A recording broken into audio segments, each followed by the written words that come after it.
Can I ask you about something we've been talking about in the programme? You may not have seen the story. Mick Clifford has it in the Irish Examiner today. A commemorative event for the Royal Irish Constabulary is to be held in St Paul's Cathedral in London next April. This follows the cancellation of the commemoration. It was due to be held in January 2020. You'll remember it caused a lot of controversy at the time.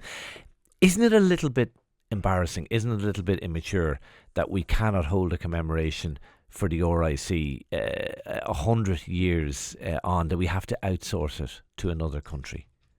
Well, look, it's entirely at their discretion as to whether the British want to hold a commemoration. I think it was wholly inappropriate for Ireland, the Irish government at the time, to go about holding a commemoration for the RIC and an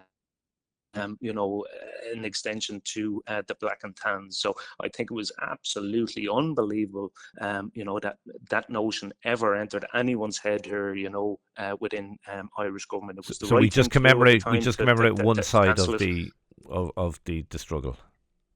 Well, look, what we've seen here in this country was a brutal occupying force that set about, trying to destroy the mandate that had been given for. We know that. We know what the history is, and like there's very few fans. Revolution. There's very few fans of the Black and Tan.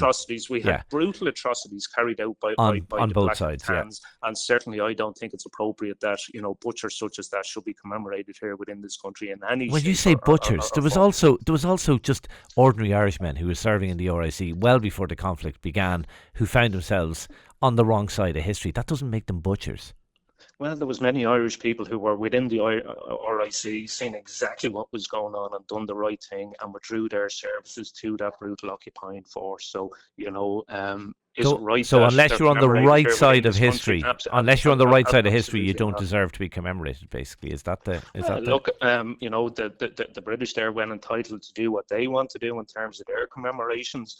I don't think it's appropriate that we commemorate, people who tried to suppress the desire for freedom by the Irish people that was born out in 1916, fought through the we know the history of it. Independence. So certainly I don't think it's appropriate for any Irish people to commemorate people who carried out such terrible atrocities such as those. There was atrocities on both sides, John, but we'll debate that. We'll debate that another day. John Brady, Sinn Féin spokesperson for Foreign Affairs and Defence. Thank you for talking to News Talk Breakfast.